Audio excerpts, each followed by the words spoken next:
لائیں کہیں کہ ہمارا رب اللہ ہے، پھر اس پر جم جائیں۔ ان پر فرشتوں کا نزول ہوتا ہے، نہ کوئی غم کرو نہ خوف، خوشیاں مناؤ جنت کی جس کا تم سے وعدہ کیا گیا تھا۔ اللہ کی ربوبیت پر اطمینان جب انسان کو ہو جاتا، میرا رب اللہ ہے، ربی اللہ، انسان کے لیے نہ کوئی کھٹکا، نہ کوئی خطرہ، نہ کوئی خوف، نہ کوئی حزن۔ جو کچھ ہو رہا ہے کس کے اذن سے ہو رہا ہے؟ اللہ کے اذن سے۔ اللہ کے اذن کے بغیر پتا تک نہیں ہلتا۔ یہ کوئی اندھا بہرا مادہ نہیں ہے جس سے مجھے کوئی خوف ہو۔ اندھا بھینسا چلا آ رہا ہو اس سے تو ڈرنے کا ہر انسان کو ڈرنا چاہیے، نہ معلوم کس کو ٹکر مار دے۔ لیکن نہیں، اس کائنات کو چلانے والا ایک سمیع و بصیر خدا ہے، وہ جو میرا دوست ہے، میرا ولی ہے۔ اللہ ولی الذین آمنوا یخرجہم من الظلمات الی النور۔ اللہ اہل ایمان کا ولی ہے، ساتھی ہے، پشت پناہ ہے، مددگار ہے، حمایتی ہے۔ بتائیے جسے یقین ہو جائے کہ اللہ میرا مددگار، اللہ میرا محافظ، اللہ میرا پشت پناہ، اللہ میرا حمایتی، اس کے لیے کوئی خوف ہوگا؟ اس سے کوئی ڈر ہوگا؟ میں مثال دیا کرتا ہوں ایک بہت سادہ پنجاب کے دیہات کی۔ تو بڑا چودھری ہے اور کوئی غریب کسان ہے۔ اس غریب کسان کے جانوروں کو ہر وقت اندیشہ ہوگا چوری کا، کوئی میری بھینس کھول کر نہ لے جائے، کوئی میرا بیل کھول کر نہ لے جائے۔ لیکن جس کے بارے میں یہ سب کو معلوم ہو کہ وہ جو بڑا چودھری ہے وہ اس کا دوست ہے، اس کی بچیا کو کوئی خوف ہوگا؟ اس کی بھینس پر کوئی ہاتھ ڈالے گا؟ اسے کوئی اندیشہ ہوگا؟ نہیں۔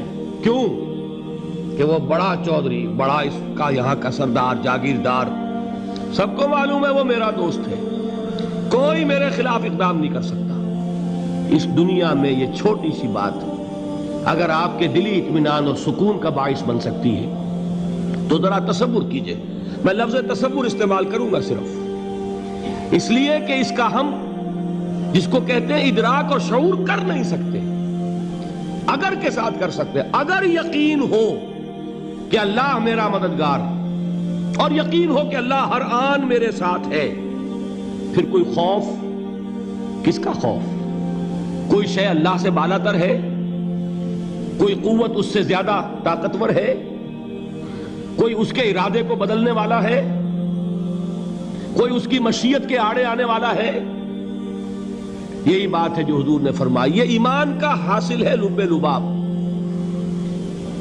کہ دیکھو اچھی طرح اس بات کو ذہن نشین کر لو، اگر تمام انسان مل کر تمہیں کوئی نقصان پہنچانا چاہے نہیں پہنچا سکتے، مگر جو کچھ اللہ نے لکھ دیا ہو، اور تمام انسان مل کر تمہیں کوئی نفع پہنچانا چاہے نہیں پہنچا سکتے، مگر وہ شے جو اللہ نے طے کر دی۔ آپ پھر میں کہوں گا ذرا طاری کیجئے، اسے فرض کیجئے، اسے سوچئے۔ اگر اس حدیث پر ہمارا دل ٹھکا ہوا ہو تو کسی سے ڈر ہوگا؟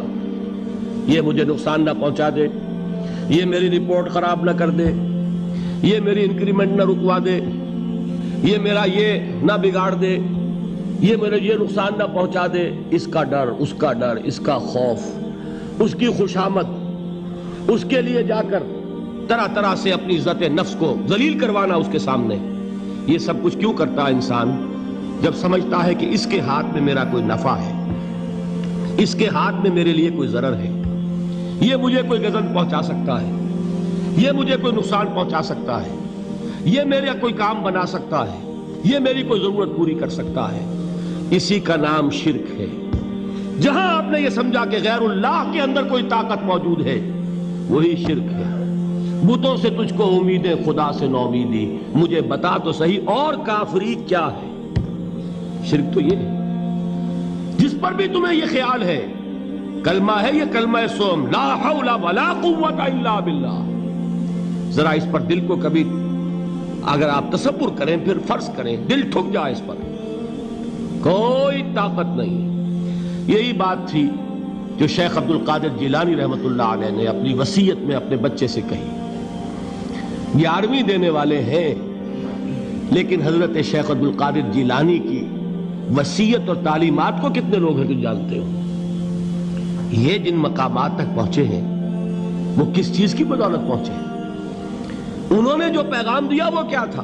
اے میرے بچے، جس طریقے سے قرآن مجید میں حضرت لقمان کی نصیحتیں جو ہے نقل کر دی گئی ہیں، میں یہ عرض کروں گا بالفرض اگر قرآن حضرت عبد القادر جیلانی کے بعد نازل ہوا ہوتا تو شیخ عبد القادر کی یہ نصیحتیں بھی قرآن میں درج ہوتی. اتنی اونچی نصیحتیں ہیں. اے میرے بچے، اس حقیقت کو ذہن نشین کر لے، لا فاعل فی الحقیقت ولا مؤثر الا اللہ. اس کائنات میں نہ کوئی فاعل حقیقی ہے نہ مؤثر حقیقی ہے سوائے اللہ کے. کسی شے میں کوئی تاثیر نہیں اگر اللہ نہ چاہے. آگ جلا نہیں سکتی اگر اللہ نہ چاہے. پانی ڈبو نہیں سکتا اگر اللہ نہ چاہے. زہر ہلاک نہیں کر سکتا اگر اللہ نہ چاہے. کوئی چیز فائدہ نہیں پہنچا سکتی اگر اللہ نہ چاہے. تو در در پہ کیوں سر جھکاتے ہو؟ در در پر کیوں جبیں سائی کرتے ہو؟ سب کے سامنے کیوں ہاتھ پھیلاتے ہو؟ ایک اللہ سے مانگو. ایک اللہ کے سامنے زمین پر اپنی جبین رکھو. لا فاعل فی الحقیقت ولا مؤثر الا اللہ. نظر آتا ہے ہمیں کہ پانی پیاس بجھا دیتا ہے.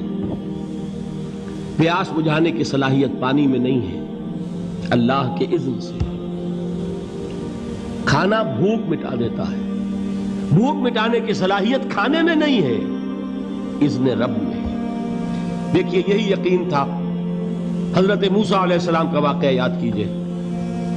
سامنے سمندر آ گیا ہے، قوم دیکھتی ہے پیچھے کہ گرد و غبار کا طوفان ہے. معلوم ہوا کہ فرعون اپنے لشکر سمیت آ گیا ہے.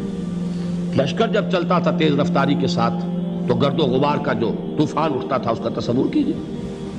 اور لمحہ بلمحہ وہ قریب آ رہا ہے. پوری قوم نے کیا کہا ہے؟ اے موسیٰ انا لمدرکون، اے موسیٰ ہم کو پکڑے گئے. قرآن مجید نے تو یہاں وہ باتیں نہیں لکھی ہے، لیکن تورات میں یہ درج ہے کہ بنی اسرائیل جھگڑنے لگے، دست و گریبان ہو گئے موسیٰ کے ساتھ. موسیٰ نے یہاں مروایا لا کر، اس سے تو ہم ہی بہتر تھے. وہاں کھانے کو ملتا تھا، زندگی تو تھی، بیگار ہم کر رہے تھے، موت تو نہیں تھی. اب جو کچھ ہوگا اس کا تصور کرو، جس طریقے سے ہمارے ٹکڑے اڑائے جائیں گے. تو لڑ رہے ہیں حضرت موسیٰ علیہ السلام سے. یہ تورات کی تفصیل ہے. قرآن میں صرف اتنا آیا ہے، پریشان ہو کر انہوں نے کہا انا لمدرکون، موسیٰ ہم تو پکڑے گئے. اس وقت موسیٰ کا جواب کیا ہے؟ کلا ان معی ربی سیہدین. نہیں، میرے ساتھ میرا رب ہے، وہ راستہ دے گا. بتائیے کہاں راستہ نظر آ رہا ہے؟ یہ ہے ایمان بالغیب. راستہ نظر نہ آئے تب اللہ پر یقین ایمان ہے. جیب میں پیسے ہوں اور تب دل کو اطمینان ہے تو ایمان کس پر ہوا؟ پیسے پر، اللہ پر نہیں. جب وسائل و ذرائع نہ ہوں اور پھر یقین ہو کہ اللہ مسبب الاسباب ہے، وہ اسباب کا پابند نہیں ہے، وہ اسباب کا محتاج نہیں ہے، اسباب اس کے محتاج ہیں. اگر یہ یقین ہے تو اللہ پر ایمان ہے. یہ نہیں ہے تو تمہارا ایمان اسباب پر ہے، وسائل پر ہے، ذرائع پر ہے، مادیات پر ہے، اللہ پر نہیں. اس وقت کہاں راستہ تھا؟ کوئی راستہ تھا؟ سمندر ہے اور ادھر سے لشکر آ گیا ہے. کلا ان معی ربی سیہدین.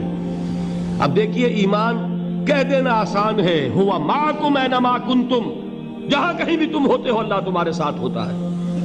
لیکن اس کا یقین قائم ہو جائے تو زمین و آسمان کا فرق واقع ہو